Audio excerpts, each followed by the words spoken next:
ஆண்டவராய் இயேசு கிறிஸ்துவின் நாமத்தில் அன்பின் வாழ்த்துக்கள். அக்டோபர் மாத தேவனுடைய வார்த்தையின் தியானத்திற்கு உங்களை நாங்கள் அன்போடு அழைக்கிறோம். தினம் ஒரு எபிரேய வார்த்தை. உம்மை உறுதியாய் பற்றி கொண்ட மனதை உடையவன் உம்மையே நம்பியிருக்கிறபடியினால் நீர் அவனை பூரண சமாதானத்தோடு காத்துக்கொள்வீர். யாருடைய மனம் தேவனுடைய வார்த்தையினால் தாங்கப்படுகிறதோ அவர்களுக்கு ஆண்டவர் பூரண சமாதானம். எபிரேய வார்த்தை என்ன சொல்லுகிறது? ஷலோம். பூரண சமாதானம் எவ்வாறு சொல்லப்பட்டிருக்கிறது? Shalom shalom. வாருங்கள், இப்படிப்பட்ட அற்புதமான வார்த்தைகளை அக்டோபர் மாதம் முழுவதும் தியானிக்க உங்களை நாங்கள் அன்போடு அழைக்கிறோம். இன்றைக்கான எபிரேய வார்த்தை மாறா என்பது எபிரேய வார்த்தை. மாறா என்று சொன்னால் கசப்பு. கர்த்தர் நல்லர் என்பதை ருசித்து பாருங்கள். அவர் மேல் நம்பிக்கையாக இருக்கிற மனுஷன் பாக்கியவான். Oh, taste and see that the Lord is good.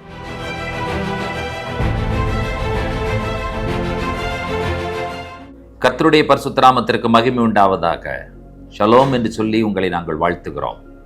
தினம் ஒரு எபிரேய வார்த்தை.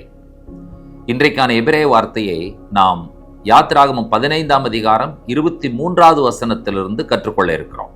அவர்கள் மாராவிலே வந்தபோது மாராவின் தண்ணீர் கசப்பாய் இருந்ததினால் அதை குடிக்க அவர்களுக்கு கூடாதிருந்தது.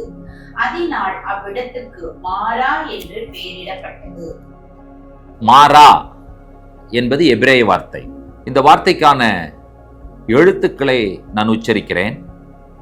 மீம் காமெட்ஸ், ரேஷ் காமெட்ஸ், ஹே. மாரா. மீம் ரேஷ் ஹே. மாரா. மாரா என்பது கசப்பு, பிட்டர்னஸ், பிட்டர். அதற்கு பேர் தான் மாரா. இஸ்ரவேல் மக்கள் எகிப்தின் அடிமைத்தனத்திலிருந்து வெளியே வந்ததற்கு பிறகு அவர்கள் ஒரு ஸ்தலத்திற்கு வருகிறார்கள். அங்கே ஒரு கிணறு, ஊற்று இருக்கிறது. இவர்கள் தண்ணீருக்காக அந்த ஊற்று தண்ணீரை எடுத்து இவர்கள் குடித்த பொழுது அந்த தண்ணீரிலே அதிகமான சல்ஃபர் இருந்தபடியினாலே அந்த தண்ணீரை இவர்கள் குடிக்கிறார்கள். ஆனால் நடைபெற்ற விஷயம் என்னவென்று சொன்னால், அதிகமான சல்ஃபர் இருந்தபடியினால அந்த தண்ணீர் இவர்களுக்கு கசப்பாக தோன்றுகிறது. அதாவது பார்த்தீங்கன்னு சொன்னா அதிக உப்பு கசப்பை கொடுக்கும். அந்த கசப்பு இவர்களுக்கு தென்பட்டது இவர்களுடைய நாவிலே. ஆகையினாலே அந்த இடத்திற்கு இவர்கள் வைத்த பெயர் மாரா. மாரா என்று சொன்னால் கசப்பு. கர்த்தர் ஒரு விஷயத்தை இவர்களுக்கு பஸ்காவை அனுசரிக்கும் பொழுது செய்ய வேண்டும், சாப்பிட வேண்டும் என்று சொல்லி ஆண்டவர் சொல்லிக் கொடுத்தார். யாத்திராகமம் 12ஆம் அதிகாரம் 8வது வசனம்.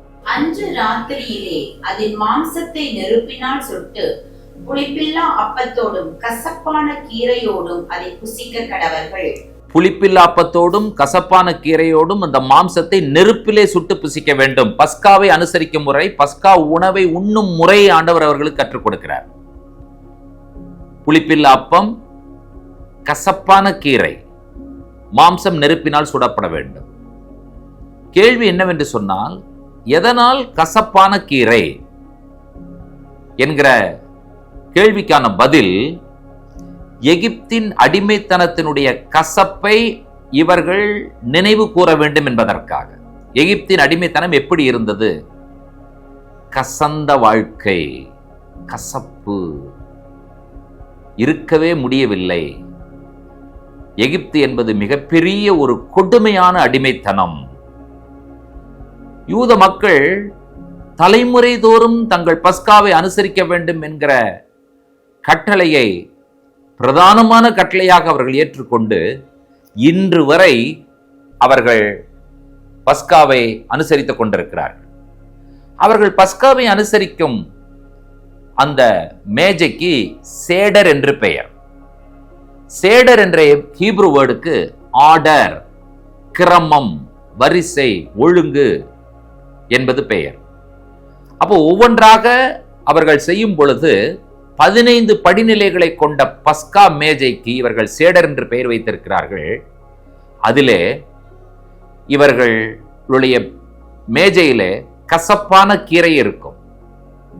அதை எடுத்து இவர்கள் சாப்பிட வேண்டும். காய்கறிகளை அவர்கள் என்ன செய்ய வேண்டும் என்று சொன்னால், உப்பு தண்ணீர், இனிப்பு தண்ணீர், சர்க்கரை கலந்த ஒரு நீர் அங்கே வைக்கப்பட்டிருக்கும், உப்பு கலந்த நீர் ஒன்று வைக்கப்பட்டிருக்கும். இந்த கசப்பான கீரை இவர்கள் என்ன செய்வார்கள் என்று சொன்னால், உப்பு நீரிலே தொட்டு இவர்கள் சாப்பிடும் பொழுது இன்னும் அது மேலும் கசப்பை கொடுக்கும். காய்கறிகள் இவர்கள் என்ன செய்வார்கள் என்று சொன்னால், ஒரு முறை உப்பு தண்ணீரிலும் ஒரு முறை கசப்பு தண்ணீரிலும் நனைத்து இனிப்பு தண்ணீரிலும் நனைத்து சாப்பிடுவார்கள். கசப்பாக இருந்த எங்களுடைய வாழ்க்கை கர்த்தர் இப்பொழுது இனிப்பாக மாற்றியிருக்கிறார். மாறா எங்களுடைய வாழ்க்கையில் மாறிவிட்டது. மாறாவே எங்களுடைய வாழ்க்கையில இனிமேல் இல்லை. நாங்கள் எகிப்தில் இருந்தோம், அது மாறா. நாங்கள் கானானுக்கு வந்து விட்டோம். எங்களுக்கு இனிமேல் இது பாலும் தேனும் ஓடுகிற தேசம். நீங்கள் யோசித்து பாருங்கள். மாறா கசப்பு, அதற்கு எதிர்ப்பதம் தேன், ஹனி. தேன் இனிப்பிற்கு மேல இந்த உலகத்தில் வேற ஏதாவது இனிப்பு இருக்க முடியுமா? எப்படிப்பட்ட வாழ்க்கையை, மாறா என்கிறதான வாழ்க்கையை கர்த்தர் எப்படிப்பட்ட ஒரு இனிப்பான சுவையான வாழ்க்கையாக அவர்களுக்கு மாற்றி கொடுத்தார் என்பதை நீங்கள் யோசித்து பாருங்கள். ரூத்தின் புஸ்தகம் நாம் அறிந்த புஸ்தகம். நகோமி அவள் தன்னுடைய வாயை திறந்து சொல்லுகிற ஒரு வார்த்தையை நாம் வாசிக்க கேட்போம். ரூத்தின் புஸ்தகம் 1ஆம் அதிகாரம் 20வது வசனம். அதற்கு அவள், நீங்கள் என்னை நகோமி என்று சொல்லாமல் மாறாள் என்று சொல்லுங்கள், சர்வ வல்லவர் எனக்கு மிகுந்த கசப்பை கட்டளையிட்டார். நகோமியினுடைய வார்த்தையை கவனித்தீர்களா? நீங்கள் என்னை நகோமி என்று ஏன் சொல்லுகிறீர்கள்? நகோமி என்று சொன்னால் இன்பமான, விரும்பப்படத்தக்க, பிளசன்ட், டிலைட்ஃபுல் இல்ல. நீங்கள் என்ன என்று சொல்லுங்கள், மாறா என்று சொல்லுங்கள். மாறாள் என்று சொன்னால் கசப்பு. கர்த்தர் நகோமியினுடைய வாழ்க்கையை ரூத், போவாஸ் இவர்கள் மூலமாக இன்பமாக, இனிமையானதாக, மாறாள் என்கிற கசப்பை மாற்ற ஆண்டவர் போதுமானவராய் இருந்தார். நம்முடைய வாழ்க்கையிலும் கசப்பு, பிரச்சனைகள், பாடுகள் இவைகளெல்லாம் கசப்பு, வியாதிகள், பலவீனங்கள் இவைகளெல்லாம் கசப்பு. கர்த்தரால் என்ன செய்ய முடியும் என்று சொன்னால், நம்முடைய கசப்பான வாழ்க்கையை இனிப்பாக மாற்ற முடியும். எகிப்தை இஸ்ரவேலாக மாற்றுவதற்கு ஆண்டவர் ஒருவரால் தான் முடியும். எகிப்திலே கசப்பு, கானான் தேசத்திலே இனிப்பு, தேன்.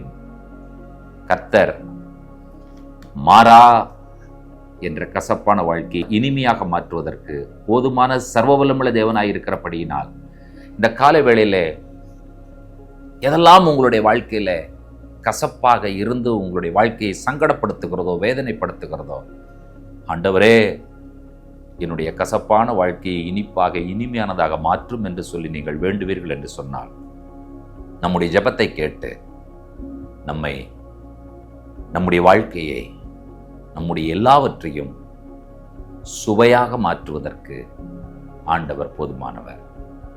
கர்த்தர் நல்லவர் என்பதை ருசித்து பாருங்கள். அவர் மேல் நம்பிக்கையாக இருக்கிற மனுஷன் பாக்கியவான். O taste and see that the Lord is good. சுவைத்து பார்க்க ஆண்டவர் உதவி செய்வாராக. ஜெபிப்போம். பரிசுத்தமும் கிருபையும் இரக்கும் நீதி நிறைந்த எங்கள் அன்பின் ஆண்டவரே, ஆசீர்வதிக்கப்பட்ட இந்த மனமகிழ்ச்சியின் அற்புதமான காலை பொழுதிலே, மாறா எங்களை விட்டு நீங்க வேண்டும், எகிப்து எங்களை விட்டு நீங்க வேண்டும், கசப்பு எங்களை விட்டு நீங்க வேண்டும். கசப்பான உணர்வுகளோடும் அனுபவத்தோடும் ஆண்டவரே பலவிதமான வேதனைகளையும் அனுபவித்துக் கொண்டிருக்கிற அன்பு பிள்ளைகளையுடைய கரத்தில் ஒப்புக் கொடுக்கிறோம். அவருடைய வாழ்க்கையின் எல்லா கசப்புகளும் நீங்கி அவர்கள் இனிமையாகவும், சந்தோஷமாகவும், சமாதானமாகவும் வாழ கர்த்தர் உதவி செய்வீரார். மாறாவின் தண்ணீரை மதுரமாக மாற்றுவதற்கு நீர் போதுமானதற்காக நாங்கள் நன்றி சொல்லுகிறோம். துதி கனமை உமக்கே ஏறெடுக்கிறோம். இயேசு கிறிஸ்துவின் வல்லமையுள்ள நாமத்தில் வேண்டிக் கொள்கிறோம் பிதாவே, ஆமேன்.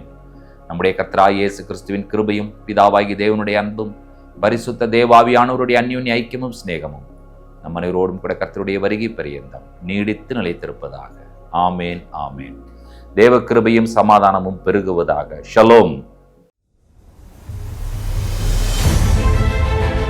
தினம் ஒரு எபிரேய வார்த்தை. இன்றைக்கான எபிரேய வார்த்தை பரிச்சயப்பட்ட, பரிச்சயமான, மிகவும் பழக்கப்பட்ட, எளிதில் எல்லாராலும் உச்சரிக்க முடிகிற இஸ்ரேல் என்பதுதான். நீங்களும் நானும் தேவனோடு இணைந்து மாம்சத்தையும் உலகத்தையும் பிசாசையும் மேற்கொண்டு இந்த உலகத்துல இஸ்ரவேலாக வெற்றியோடு வாழ கர்த்தர் நமக்கு கிருபை செய்வார்.